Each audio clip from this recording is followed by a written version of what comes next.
Hello, and welcome to the Funding Puzzle, a presentation about the financial issues behind our November 8th referendum. I'm Dan Bush, Business Manager for the School District of Lodi. In Part 1, we'll talk about how we fund schools across our state, while in Part 2, we'll connect that to our referendum on November 8th. School districts are established by the state constitution. Requires that the legislature establish district schools as nearly uniform as practicable.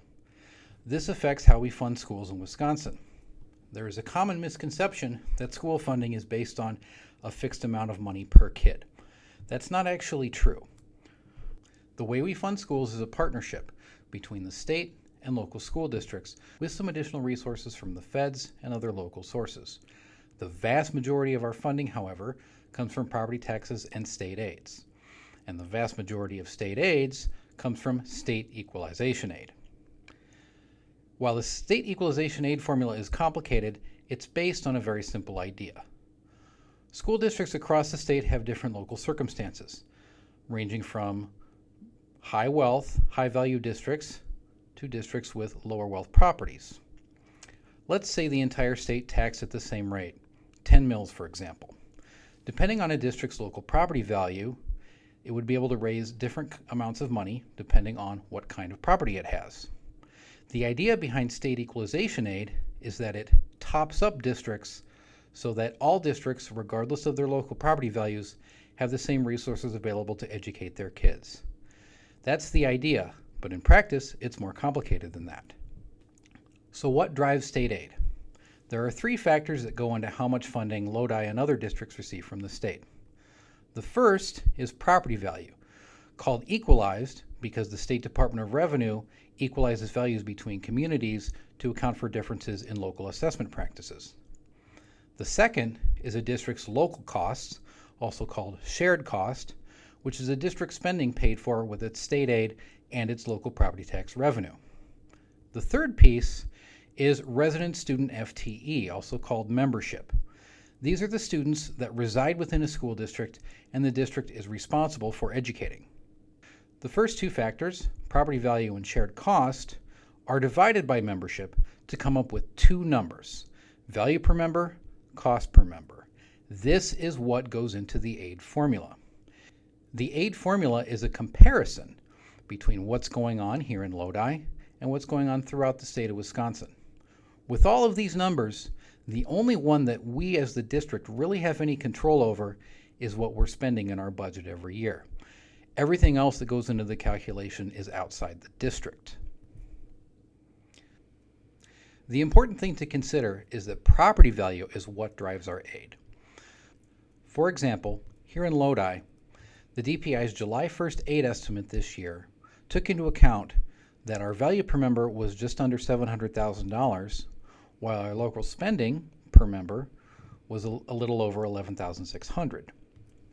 They take those numbers, compare them to the statewide values, and come up with the amount of aid that we're expected to receive this year.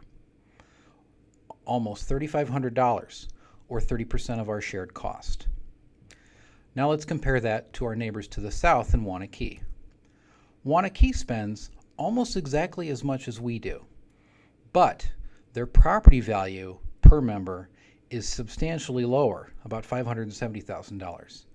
This is because a lot of young families move to Waunakee and there are a lot of children in the bottom part of that fraction.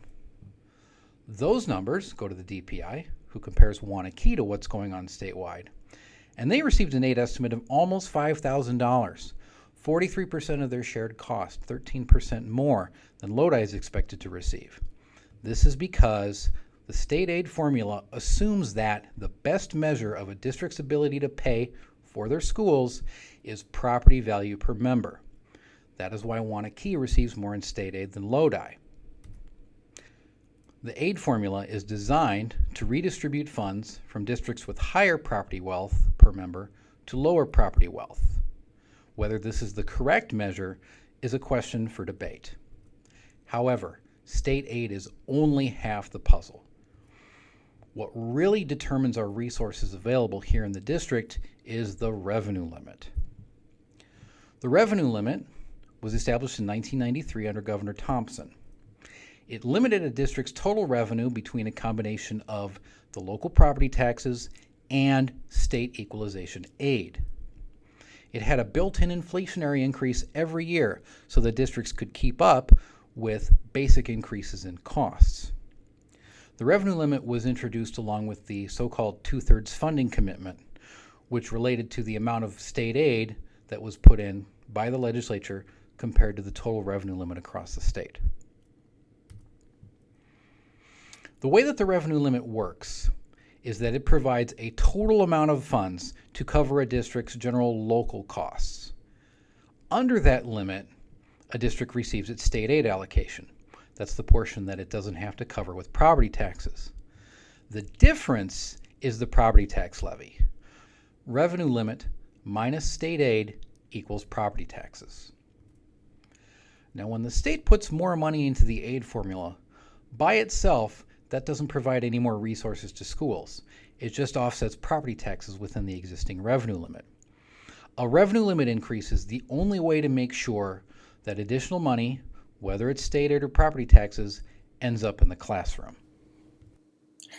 Next, in part 2, we'll talk about the history and impact here in Lodi, what you'll be voting on, and the impact on local property taxes.